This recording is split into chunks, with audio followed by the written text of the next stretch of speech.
Hello everyone, welcome back to my channel. तो आज हम डिस्कस करेंगे, अगर आपका ऑप्शनल है साइकोलॉजी सिविल सर्विस में तो आपको कैसे कवर करना है। ठीक है, मैंने बहुत बार मीन्स लिखा है अपने स्टेट का, तो साइकोलॉजी मैंने बहुत अच्छे से कवर कर लिया था। तो चलो कैसे इसको कवर करना है मैं आपको बताती हूँ। पहले तो you have to take print out आपने ले लिया, keep it on the table.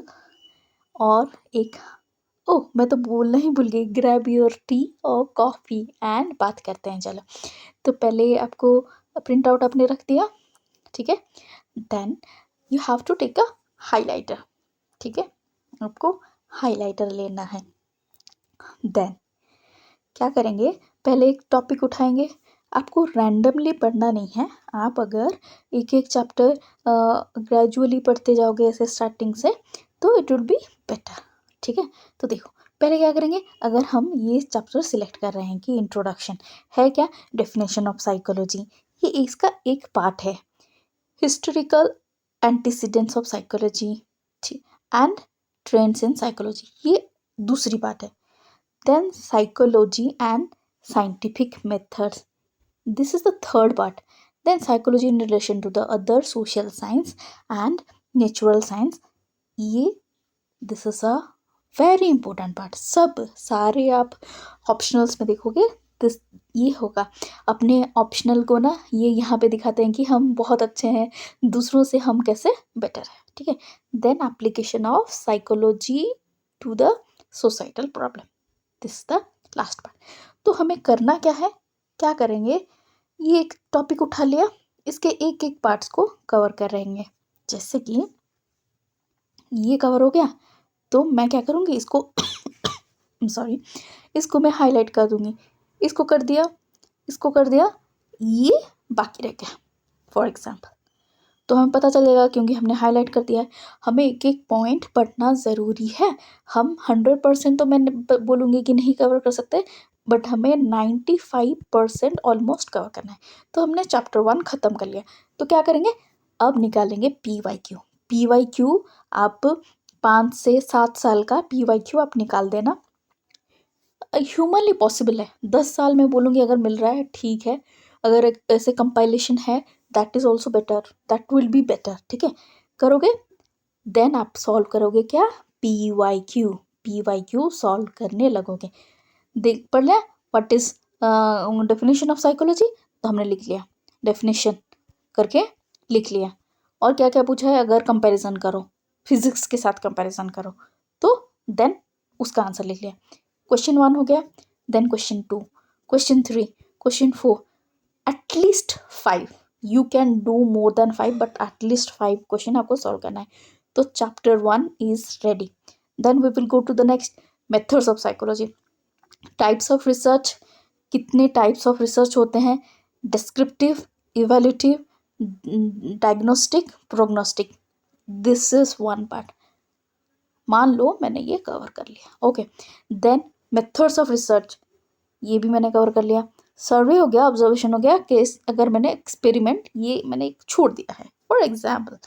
Then characteristic of, इसको हम मैं हाईलाइट कर दूंगी, characteristics of experimental designs, non experimental design, quasi experimental design, focus group discussion, brain storming, grounded theory approach, ये सारे मैंने कवर कर लिया। तो जिसको जिसको हाईलाइट किया है वो कवर हो गया, जिसको अगर मैंने इसको फॉर एग्जाम्पल छोड़ दिया है तो ये दिख जाएगा क्योंकि ये वाइट रहेगा, बाकी सारे को मैंने हाईलाइट किया है। देन चैप्टर 2 खत्म हो गया, we will do the PYQ like that. This chapter is also very important. ठीक है, हम बोलते हैं कि इसको छोड़ दे भाई, सारे को कवर कर लेंगे, इसको नहीं, नहीं भाई, कभी कभी ऑप्शन में अगर दे देगा भाई इसके साथ एक में टी टेस्ट दे देगा एनोवा, तो फंस जाओगे ना। तो क्या क्या हाईलाइट देते हैं देख लेते हैं। Research method, major steps in the psychological research, मैं थोड़ा जल्दी जल्दी करूँगी क्योंकि यार बहुत है। ठीक है, problem statement, hypothesis, formulation, research design, sampling, tool collection, data collection, report, ऐसे ऐसे करके आपको एक एक पार्ट करना है। Research design, ex post facto, experimental application of statistical technique, t test, two ANOVA, correlation, regression, factor analysis, item response theory. ठीक है, एक एक को कवर करना है क्योंकि वो करेगा क्या पता है, आइटम रिस्पॉन्स थ्योरी एंड उसके साथ कुछ रिलेट करके ऐसे दे देगा। अगर आपको पता नहीं है, देखो लर्निंग ये सब में तो हम थोड़ा सा भी गेस कर सकते हैं, but item response theory, ANOVA अगर आपने पढ़ा नहीं है, यू कैंट राइट। ठीक है, this is a very important topic. कर लेंगे ना यार, एक दिन में खत्म हो जाएगा, not a big deal.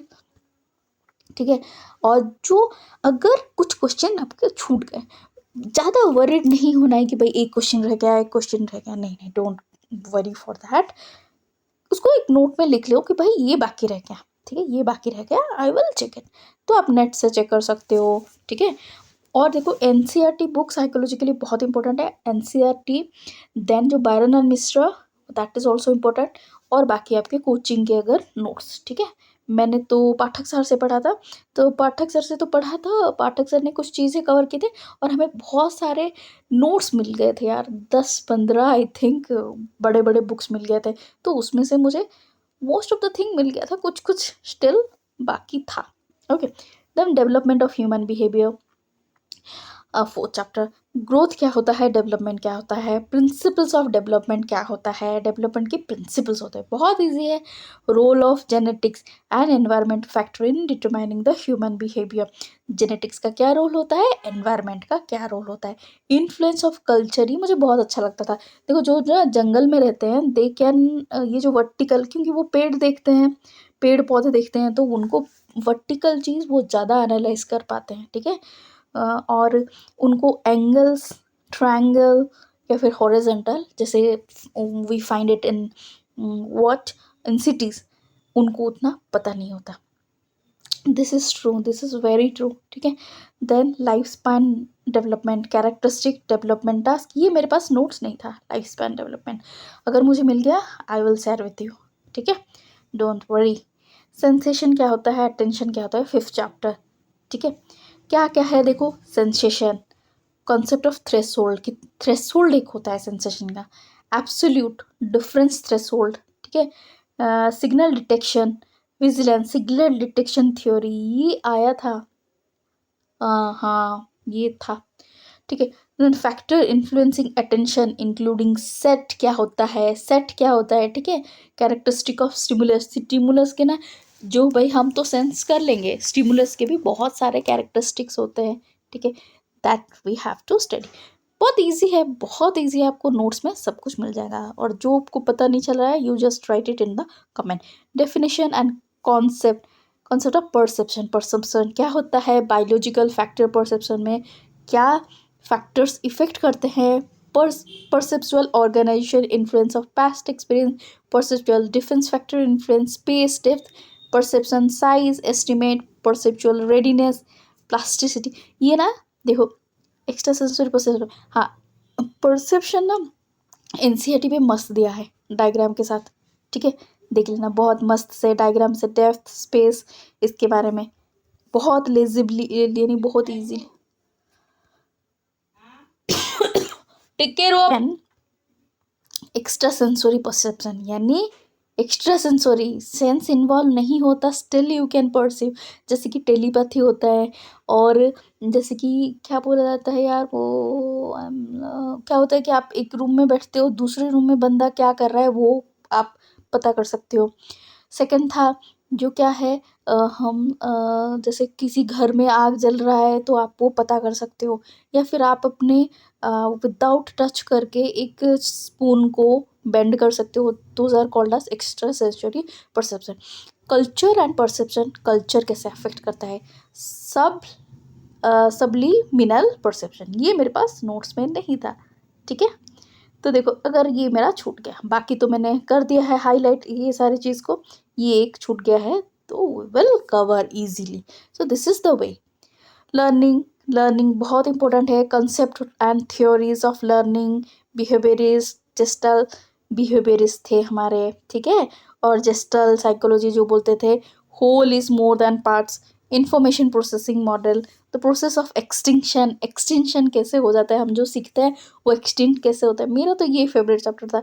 Discrimination, एक चीज़ हमने लर्न किया है और दूसरा चीज़ कि कैसे हम डिस्क्रिमिनेट करेंगे। जनरलाइजेशन, जो छोटे बच्चे का एग्जाम्पल होता है, वो अगर आपने चॉकलेट दिया है तो वो अगर आपने चश्मा पहना है, और आपने उसको चॉकलेट दिया है तो वो क्या सोचता है कि दूसरे पर्सन ने, वो जिसने चश्मा पहना है वो भी चॉकलेट देगा, तो that is called a generalisation.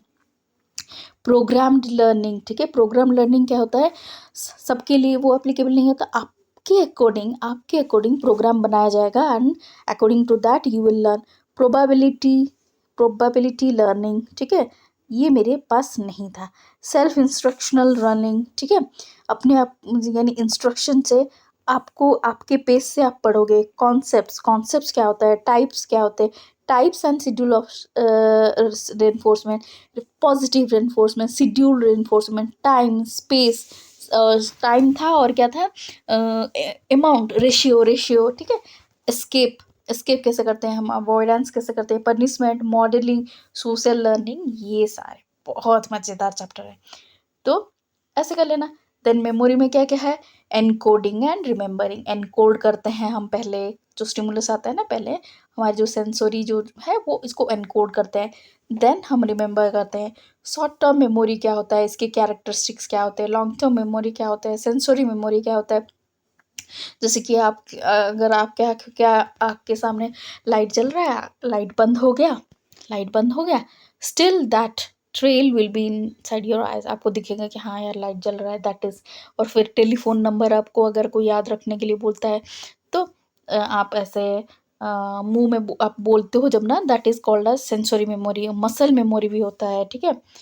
और आइकॉनिक मेमोरी, आंख, visual, echoic, sound, multi store model एक है, ठीक है, स्टोर मॉडल, हाँ हाँ, मल्टी स्टोर मॉडल, एक स्टोर से दूसरे स्टोर तक प्रोसेस होगा, ठीक है, multi store model. Level of processing, जितना लेवल है, जितना डेप्थ होगा तो उतना अच्छा मेमोरी होगा। ऑर्गेनाइजेशन, निमोनिक्स, देखो mnemonics, technique to improve memory, theory of forgetting, decay theory, interference, retrieval failure, meta memory, amnesia, anterograde and retrograde, ठीक है, ये सारे पढ़ लेना। मैंने पाठक सर से पढ़ा था तो ये सारे नोट्स मुझे मिल गए थे, ठीक है। Thinking and problem solving, biggest theory of cognitive development, ठीक है। Then concept of formation of processes, information processing, reasoning, problem solving, facilitating and hindering factors in the problem solving, methods of problem solving, creative thinking, fostering creativity, factor influencing decision making and judgments and recent trends, okay। Then हो गया हमारा motivation and emotion, psychological and physiological basis of motivation, emotion, measurement of motivation, emotion, effects of motivation and emotion on behaviour, कैसे हमारा motivation and emotion behaviour को affect करता है। Extrinsic and intrinsic motivation, factors influencing intrinsic motivation, emotional competence and related issues. Then है intelligence aptitude, concept of intelligence aptitude, ठीक है, and nature and theories of intelligence, Spearman, थॉर्नस्टॉम, गुल्फोर्ड वेर्नम, स्टर्नबर्न, JP Das, pass bye दास, ये था emotional intelligence, social intelligence, measurement of intelligence, concept of IQ, consistency of IQ, measurement of multiple intelligence, ये मेरा favourite था, बहुत अच्छा लगता था। फ्लूइड इंटेलिजेंस क्या होता है, क्रिस्टलाइज इंटेलिजेंस क्या होता है, ठीक है। फ्लूइड यानी क्या था, अभी याद आ रहा है, जैसे it can be change, crystallise यानी जो क्रिस्टल की तरह, it can not be change, ठीक है। पर्सनैलिटी सबका फेवरेट है। पर्सनैलिटी में क्या था, definition, concept of personality, theory of personality, cultural, interpersonal, developmental, humanistic behaviour, जो हमने पढ़ा ना पहले, जो थ्योरी सब के बारे में, जो लर्निंग में थे, उन्होंने बोला था। Behaviour, straight and type approach, ये बढ़िया मस्त है, एनसीईआरटी पे आपको मिल जाएगा। एनसीईआरटी और पर्सनैलिटी मैंने कहाँ से पढ़ा था, बैरन और मिश्रा, ये बहुत अच्छा था उसमें, ठीक है। Measurement of personality, okay. Projective test, measurement कैसे करते हैं, ये एनसीईआरटी में मस्त से लिखा हुआ है। The Indian approach to personality, Indian approach, ये पे बात पीता का ये वाला है चरक का, ठीक है। Then training for personality development, train कैसे पर्सनैलिटी डेवलपमेंट हम कैसे करेंगे, बिग 5 मॉडल जो कि रिसेंट मॉडल है, किसने दिया था और क्या क्या, इसमें 5 चीज़ है, ठीक है। The notion of self in different tradition, self different tradition में सेल्फ का नोशन क्या होता है, ठीक है। Attitude and values and interest, definition of attitude, attitude ABC, ठीक है, इसके होते हैं values, interest, components of attitude ABC component, formation and maintenance, form तो कर लेंगे हम एटीट्यूड, उसको मेंटेन कैसे करेंगे, मेजरमेंट कैसे करेंगे एटीट्यूड को, values, interest, theories of attitude change कैसे करेंगे, बहुत मज़ेदार था। AB वो वाला याद आ रहा है मुझे, ठीक है। Strategy of fostering value, value कैसे हम फोस्टर करेंगे, ठीक है। फॉर्मेशन ऑफ स्टीरियोटाइप, कैसे स्टीरियोटाइप फॉर्मेशन होता है, प्रिजुडिस कैसे होता है, changing others behaviour, theories of attribution and recent trends, stereotype से कैसे हम सेट करते हैं प्रिजुडिस, एक ग्रुप दूसरे ग्रुप को कैसे गंदा सोचता है, ठीक है। This thing you will study, कितना मस्त है देखो, बहुत ही बढ़िया चैप्टर है, just you have to get the notes, ठीक है। मैंने तो NCERT बैरन एंड मिश्रा और एक येलो कलर का बुक था, येलो कलर का एक बुक था, क्या यार नाम याद नहीं आ रहा है, और जो पाठक सर से मैंने लिया था तो उन्होंने बहुत सारे नोट्स दे दिया था उस कोचिंग सेंटर ने, I don't want to take the name of that coaching centre, but उन्होंने बहुत दे दिया था। Language and communication, human language क्या होता है, प्रॉपर्टीज़ क्या होते हैं, structure, linguistic hierarchy, language acquisition कैसे होता है, predisposition, critical period hypothesis, अगर इस पीरियड में उनका ना लैंग्वेज डेवलपमेंट नहीं हुआ तो उसके बाद लैंग्वेज डेवलपमेंट होना बहुत मुश्किल है, होता है बट बहुत कम होता है। Theories of language development, Skinner ने बोला था, ठीक है, चॉम्स्की ने बोला था, क्या LAD, लैंग्वेज एक्विजिशन डिवाइस एक होता है हमारे ब्रेन में, तो दैट हेल्प्स, और चॉम्स्की ने बोला था, स्किनर ने बोला था क्या, हम सीखते हैं, पापा मम्मी का रोल होता है, बाहर से हम लोग सीखते हैं, ठीक है। Process and types of communication, effective communication कैसे होता है, इफेक्टिव कम्युनिकेशन हम कैसे करेंगे, ठीक है, कम्युनिकेशन तो कर लेंगे but how to make it effective. Then issues and perceptive in modern contemporary psychology, computer application, ये बहुत इंपॉर्टेंट है, हमेशा आता रहता है, in the psychological laboratory, psychological testing, artificial intelligence, psycho cybernetics, ये ना ऐसा था कि देखो जैसे क्या था यार, हाँ, वो मशीन जैसे सीखता है, तो मशीन जैसे सीखता है ना, तो ह्यूमन का ऐसे साइको और साइबरनेटिक्स, ऐसे मशीन से ये वर्ड डिराइव हुआ था। Study of consciousness, sleep, work schedule, wake, ठीक है, हाँ, wake that means wake up, dream क्या होता है, स्टिमुलस डिप्रीवेशन से क्या होता है, जब हम लोग समुंदर में चले जाते हैं ना, तो वहाँ पे चारों तरफ से जब एक ही तरह दिखता है, तो वहाँ पे या फिर एक रूम में आपको बंद रख देंगे तो स्टिमुलस डिप्रीवेशन हो जाता है। Meditation, hypnotic drugs induce state, drug induce state में आप कुछ चीज़ें आपके जो कम हो जाते हैं, परसेप्शन, आप जो स्टिमुलस आप रिसीव करते हो, सेंसोरी आपके वीक हो जाते हैं, ठीक है, तो दैट एक्स्ट्रा सेंसरी परसेप्शन वहाँ पे भी था, यहाँ पे भी है, ठीक है, तो that is the thing. Yoga, यहाँ पे योगा था, intra sensory perception, stimulation and study, तो ये हो गया हमारा पेपर 1। तो कल करेंगे पेपर 2, ऐसे ही डिस्कस कर लेंगे। और आपको अगर कोई भी टॉपिक पता नहीं चल रहा है, मैं ट्राई करूँगी कि मैं आपको पूरा ही ये पढ़ाने की कोशिश करूँगी, देखते हैं, ठीक है, मेरे पास नोट्स का PDF मुझे मिल जाए, देन मैं आपको पढ़ा दूँगी। कल डिस्कस करेंगे chapter 2। Okay, till then bye bye, take care. बहुत ईजी है, बहुत बढ़िया सब्जेक्ट है, जस्ट आपको पढ़ना है, उसके साथ साथ आपको PYQ 5 एटलीस्ट 5 और 6 5 to 6 आपको लिखना है, you have to write it, ठीक है। एंड कीप मी अपडेटेड, आप कैसे क्या कर रहे हो, अगर कोई किसी में डाउट है तो you can directly message me. Okay, till then bye bye, good night.